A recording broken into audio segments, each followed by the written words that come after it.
भारतीय संविधान को गुजराती और तमिल भाषा में लॉन्च किया गया है। ये कोई आम इवेंट नहीं था, क्योंकि यहां पर हमारे लोकतंत्र को जमीनी स्तर से जोड़ने की एक बहुत बड़ी कोशिश की जा रही है।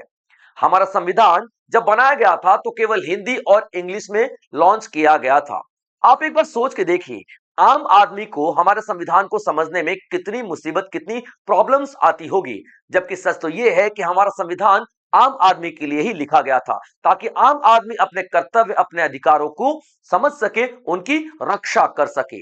इसीलिए सरकार ने फैसला किया कि हमारे संविधान के 8वीं अनुसूची में जितने भी 22 भाषाएं हैं, सभी भाषाओं में संविधान को लॉन्च किया जाएगा। अब उसी की कार्यवाही चल पड़ी है। तो आज का सेशन भी हमारा यही डिसीजन को डेडिकेटेड है। तो दोस्तों, लेक्चर में अंत तक बने रहेंगे, क्योंकि एक एक पॉइंट पे बात करेंगे, एक एक पॉइंट पे डिटेल्ड डिस्कशन करेंगे। और जो भी साथी यहां पर नए हैं लेक्चर में और इस प्लेटफॉर्म पे, तो सब्सक्राइब जरूर कर लीजिएगा दोस्तों, क्योंकि आपका सब्सक्रिप्शन हमें बहुत ज्यादा हौसला देता है। तो दोस्तों, कॉन्स्टिट्यूशन ऑफ इंडिया को रिलीज किया गया है गुजराती और तमिल में। और ये रिलीज कहां पे किया गया है? तो रिलीज किया गया उपराष्ट्रपति भवन में। ठीक है बच्चों, उपराष्ट्रपति भवन में इसको रिलीज किया गया है। यानी कि उपराष्ट्रपति भवन में कौन रहता है भाई साहब? तो यहां पे उपराष्ट्रपति रहते हैं। तो आप देखोगे सीपी राधाकृष्णन जी ने, सीपी राधाकृष्णन जी ने क्या किया है? इसे लॉन्च किया है। ठीक है बच्चों, तो सीपी राधाकृष्णन जी ने हमारे संविधान को गुजराती और तमिल भाषा में लॉन्च किया है। ये आप सभी को पता होना चाहिए। और किस दिन? तो इंटरनेशनल मदर टंग जो दिवस मनाया जाता है 21 फरवरी को हर साल, उसी दिन इसको लॉन्च किया गया है। तो यहां पे आप देखोगे कि गुजराती और तमिल भाषा के जो लोग हैं अब अपनी भाषा में हमारे संविधान को पढ़ सकेंगे। इससे वो अपने अधिकारों को समझ सकेंगे, इससे वो अपने कर्तव्यों को समझ सकेंगे, क्योंकि हमारे संविधान में हमारे अधिकार दिए गए हैं, हमारे कर्तव्य दिए गए हैं, हमारी ड्यूटीज दिए गई हैं। हम अपनी सरकार कैसे चुनेंगे, कैसे चलाए जाएंगे, हमारी कौन सी प्रॉब्लम्स हो सकती है, हमारा नौकरी, चाकरी, गरीबी, सब कुछ यहां पर दिया हुआ है। हर चीज, एक देश कैसे चलाया जाता है, ये सब कुछ हमारे संविधान में लिखा हुआ है। और इन्हीं सारे रूल्स रेगुलेशन को समझने के लिए, ताकि आम लोग इनको समझ सके, उन्हीं के भाषा में संविधान को लॉन्च किया गया है। क्लियर बच्चे? तो एक इंपॉर्टेंट डिसीजन आप लोगों को यहां पर देखने के लिए मिलता है। अभी देख लीजिए कि जो एक फैसला लिया गया था, जैसे मैंने आपको शुरुआत में ही बताया कि जितने भी हमारे भाषा हैं, 22 भाषाएं हैं हमारे संविधान के 8वें शेड्यूल में, उन 22 की 22 भाषाओं में हम लोग अपने संविधान को लॉन्च करेंगे।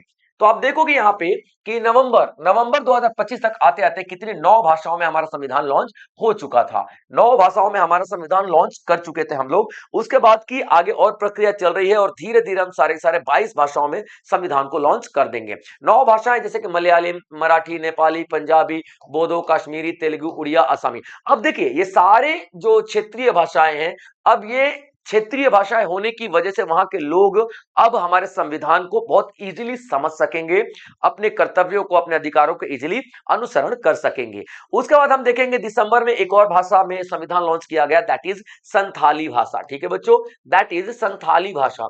संथाली भाषा जो देखोगे आप लोग, असम, गुजरात, ये जो आपका उड़ीसा वाला एरिया हो गया, बंगाल वाला एरिया हो गया, कुछ हद तक बिहार वाला एरिया, यानी कि वो पूरा का पूरा जो बेल्ट है वहां पर बोली जाती है। तो दिसंबर में लॉन्च किया गया, और अभी फरवरी में 2 और भाषाएं, गुजराती और तमिल, दोनों में लॉन्च किया गया है। ये एक बहुत ही इंपॉर्टेंट कदम है हमारे लोकतंत्र को मजबूत बनाने का। ठीक है बच्चों, अब गवर्नमेंट ने ये जो इनिशिएटिव लिया है, ये सिर्फ और सिर्फ एक ही मकसद है गवर्नमेंट का, कि आम भाषा को, आम भाषा में संविधान को अगर हम लॉन्च करते हैं तो जाहिर सी बात है आम भाषा में लोग संविधान को समझ सकेंगे।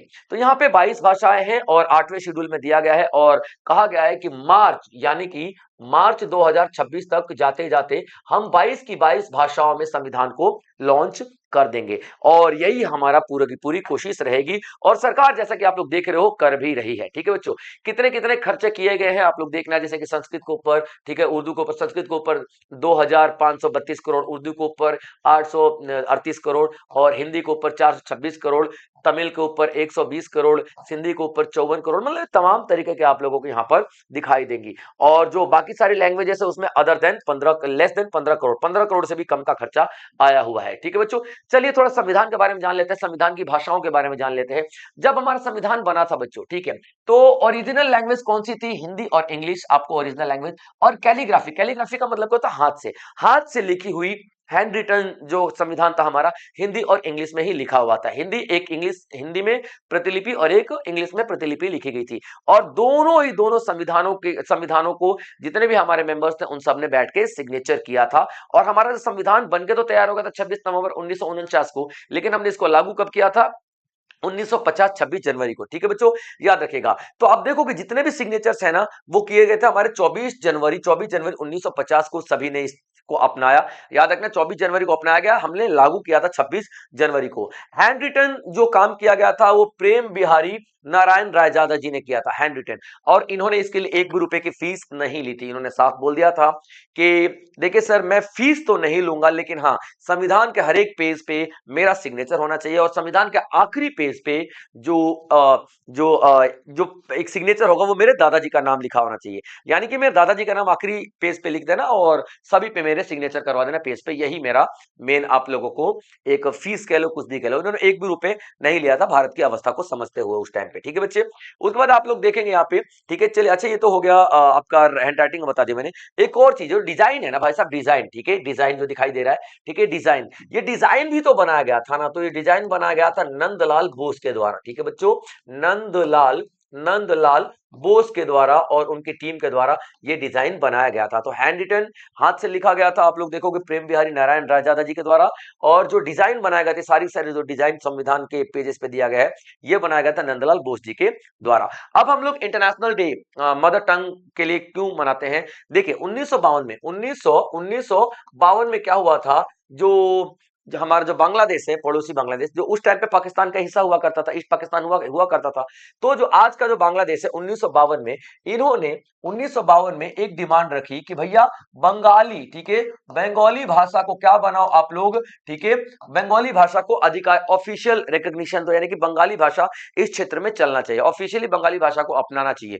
ऐसा 1952 में एक आंदोलन उठा और बहुत सारे स्टूडेंट्स ने इसके खिलाफ कदम उठाए और आंदोलन छेड़ा। लेकिन उस टाइम पाकिस्तान का हिस्सा था, तो इन स्टूडेंट्स पे गोलीबारी किया गया और बहुत सारे स्टूडेंट्स को मार दिया गया।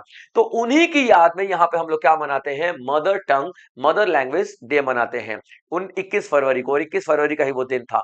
तो इसी चीज को पहचान देने के लिए 1999 में यूनेस्को ने डिक्लेयर किया कि भैया हम 21 फरवरी को हर साल क्या मनाएंगे?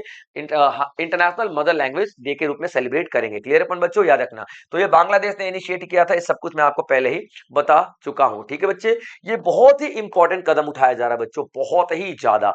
चलिए अब भाषाओं से रिलेटेड देख लेते हैं कि हमारे संविधान में कौन कौन से प्रोविजंस दिए गए हैं, कौन कौन से प्रावधान दिए गए हैं।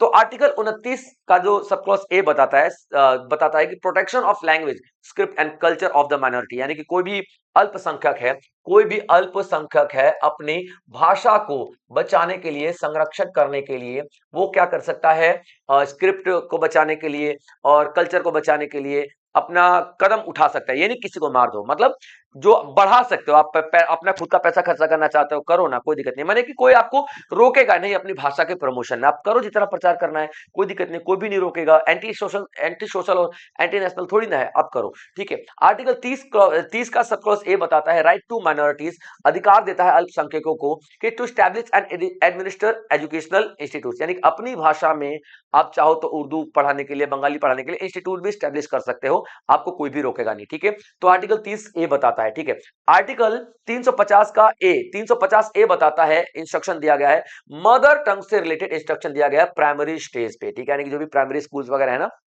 तो मदर टंग में ही आप लोग शिक्षा प्रोवाइड करोगे। ठीक है, आर्टिकल 350 का भी बताता है स्पेशल ऑफिसर अपॉइंट किया जाएगा ताकि वो देखे कि लिंग्विस्टिक माइनॉरिटीज को कोई दिक्कत तो नहीं है। जैसे मान लीजिए कि किसी एरिया में माइनॉरिटीज अल्पसंख्यक रह रहे हैं और बंगाली, और वो अपनी भाषा को बरकरार करके रखना चाहते हैं, अपनी भाषा को प्रोत्साहित करके रखना चाहते हैं, अपनी भाषा को जिंदा करके रखना चाहते हैं, संरक्षित करके रखना चाहते हैं, तो कहीं उनके अधिकारों को छीना तो नहीं जा रहा है। तो आर्टिकल 350 का बताता है एक स्पेशल ऑफिसर अपॉइंट किया जाएगा। उसके बाद आप लोग देखोगे राइट टू एजुकेशन एक्ट 2009 में जो आया था, इसका सेक्शन 29 का सब सेक्शन एफ बताता है कि मीडियम ऑफ जो इंस्ट्रक्शन होना चाहिए ना, वो मदर टंग होना चाहिए, जहां तक कि प्रैक्टिकली एप्लीकेबल हो। मतलब अगर पॉसिबल है तो यहाँ पे आप मदर टंग में ही शिक्षा दोगे। राइट टू एजुकेशन 2009 में जो आया था उसमें बताया गया था। ठीक है, अब impact of regional languages translation. अभी देखिए, अगर ये हम लोग जो हमारी स्थानीय भाषाएं हैं उसमें संविधान को अगर लॉन्च करते हैं तो क्या क्या असर पड़ेंगे यहाँ पे आप लोग देखेंगे। ठीक है, तो देखिए इससे क्या होगा, कॉन्स्टिट्यूशनल अवेयरनेस बढ़ेगी, यानी कि संविधान को लेकर के जागरूकता बढ़ेगी। ठीक है बच्चों, याद रखना, संवैधानिक जागरूकता बढ़ेगी। और ये संवैधानिक जागरूकता क्यों बढ़ेगी?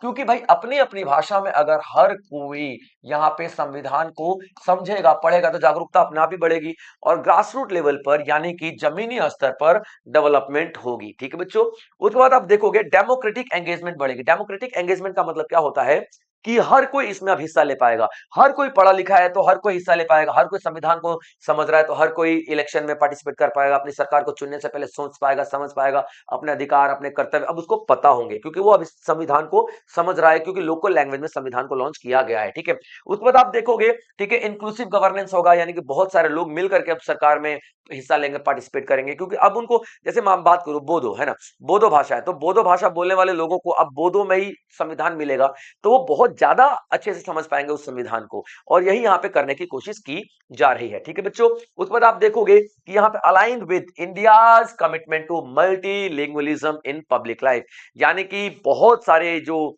भाषाओं में संविधान को हम लोग लॉन्च करें, तो ये एक हमारा मोटिव है कि हर एक इंसान तक संविधान के राइट, संविधान के अथॉरिटी, संविधान के जो सेक्शन आर्टिकल सब कुछ पहुंच जाए और सब कोई अपने अपने अधिकारों के बारे में समझ पाए। तो हमारा ये था आज का आर्टिकल दोस्तों, जहां पे हमने एक बहुत इंपॉर्टेंट टॉपिक को चर्चे में लिया है, और इसी तरीके के और भी बेहतरीन टॉपिक्स में आप लोगों के लिए लेकर के आता रहूंगा। तो जो भी साथी इस प्लेटफॉर्म पे नए हैं सब्सक्राइब जरूर कर लीजिएगा, क्योंकि बेहतरीन टॉपिक का मतलब बेहतरीन टॉपिक मैं लेकर के आता रहूंगा दोस्तों। तब तक आप लोग अपना ख्याल रखिएगा।